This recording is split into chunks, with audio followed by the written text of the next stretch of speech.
Today, uncover why the Sober Curious movement is a golden opportunity for increasing guest check averages. Learn how to create and price a dedicated zero-proof menu that drives profits. And master the art of crafting house-made ingredients for unique non-alcoholic offerings.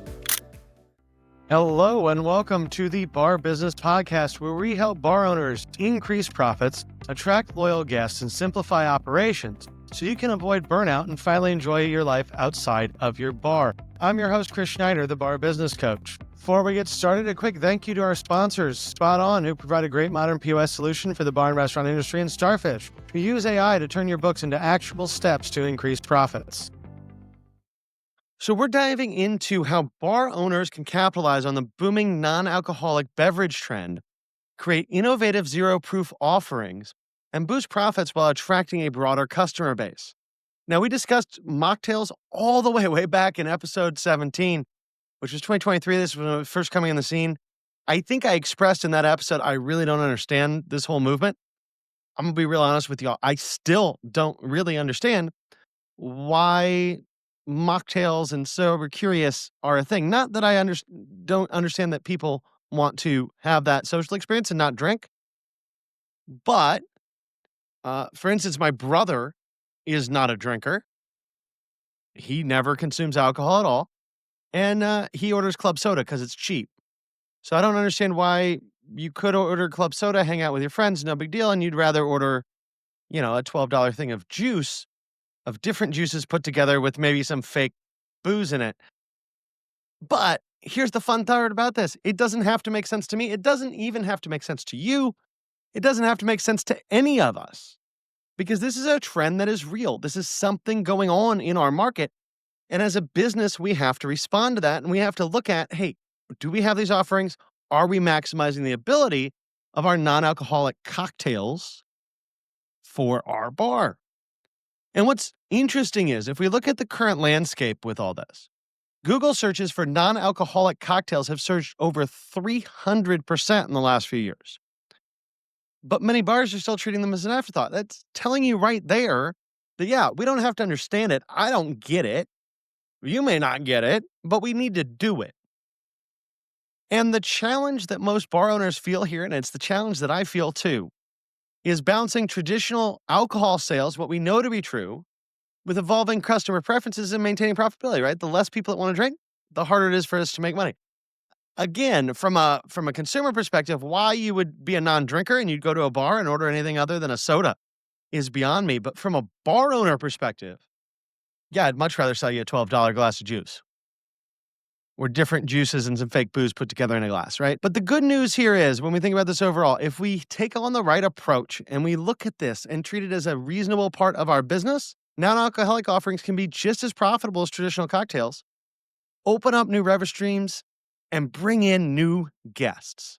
So to really dive into our conversation a bit today, where I want to start with is understand the market and the opportunity. So if we look at millennials and Gen Z, these are the folks driving this Sober Curious movement, or that are all into mocktails.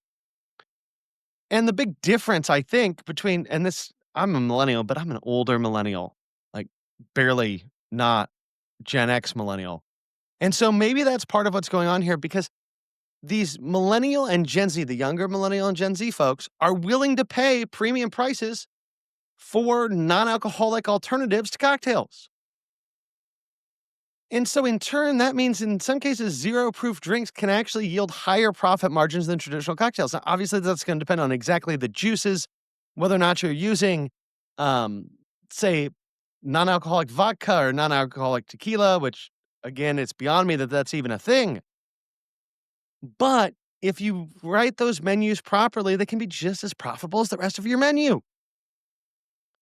Because if you really think about it, you could have a tiki bar, and as long as you had a fake rum or a non-alcoholic rum, which again, I don't understand, but if you had that, you could do all the things on your normal tiki bar menu, both with booze or with fake booze. Same margins.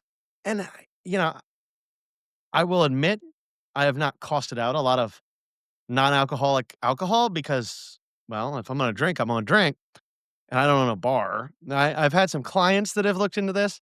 And the thing is that a lot of times we can find good non-alcoholic alternatives for different types of alcohol that have basically the same cost. So our cost structure is no different there, regardless of what we sell, whether it has booze in it or not.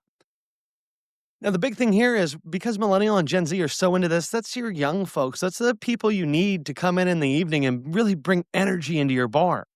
And so expanding your customer base beyond traditional alcohol consumers is going to be huge as that number of traditional alcohol consumers, especially among Gen Z, is declining. And this also helps us create a more inclusive environment for all guests, and it's going to increase our ability to have repeat business. The argument I made a few years ago when I was talking about mocktails is, look, if your bar's next to somebody that doesn't have mocktails and you have mocktails and a group of people is going out and some of them don't drink alcohol, you've now become the most attractive option on the block. So it definitely can help us reach different customers and create a better environment, a more inclusive environment where more people are going to want to come in and spend their time at our bar. But also when they spend more time at your bar, they're spending more money in your bar, which is what's really important at the end of the day to keep your business afloat. So how do we go about putting in place some of these options? Well, the first thing is, I would say create a dedicated zero proof menu.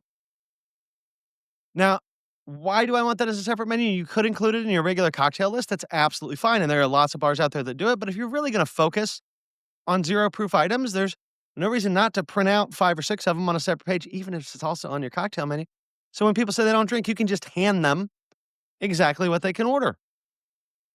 And we need to look at, with craft cocktails, mixology, a lot of what that mixology craft cocktail movement was, if we think about the late aughties into the early teens, it was a lot about house-made infusions, house-made juices, house-made combinations. You can do all of that for mocktails as well. And so really the higher-end mixology and the mocktails almost go together better than your neighborhood bar and mocktails in this whole sober curious thing. The other thing you can do that I think is absolutely brilliant is make house-made sodas. So I don't know how many of you have ever looked into making soda. It's not near as hard as it sounds.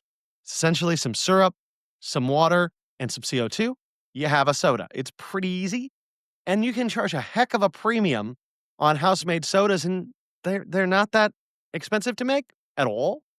And they're not that hard to make. So that's a great way to have a sober curious or a mocktail type item.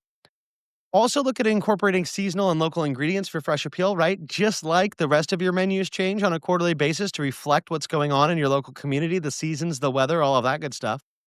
If you are running a mocktail program, that needs to be on that same pace. And make sure, just like with cocktails, that what you're producing for your mocktails is an Instagram-worthy presentation. You want people to take pictures of that, talk about how great it is. And the last note I will say here on kind of the menu and implementation, when we're looking at pricing for mocktails, you want them to be basically the same as the same drink with alcohol. So let's say you had I don't know, I'm not being innovative today, a tequila sunrise on your menu that $10. Your mocktail version of a tequila sunrise, which is probably just the same stuff with non-alcoholic tequila in it, should be the exact same price. It's simple, it's easy to understand, and it makes sure that you have great margins. Now, obviously, if the fake tequila costs more than the real tequila, yeah, it might need to be a little more. But that's something you need to figure out. As much as possible, I would keep those two prices pegged together. Now, let's talk a little bit about implementation and staff training before we wrap up for the day. So you need to train your staff to present non-alcoholic options with enthusiasm. They need to be just as excited about the mocktails as they are the cocktails. And quite frankly, when we think about servers, bartenders, I've always referred to them as being, at least in part, a commission-based salesperson. So if they're getting $12 for the real cocktail and $12 for the mocktail, it makes no difference to them. Their tip, their commission is going to be basically the same, if not higher, because now they have offerings to sell that most other bars don't. Make sure, just like with a normal cocktail, you're developing tasting notes and selling points for each drink and training your team on those.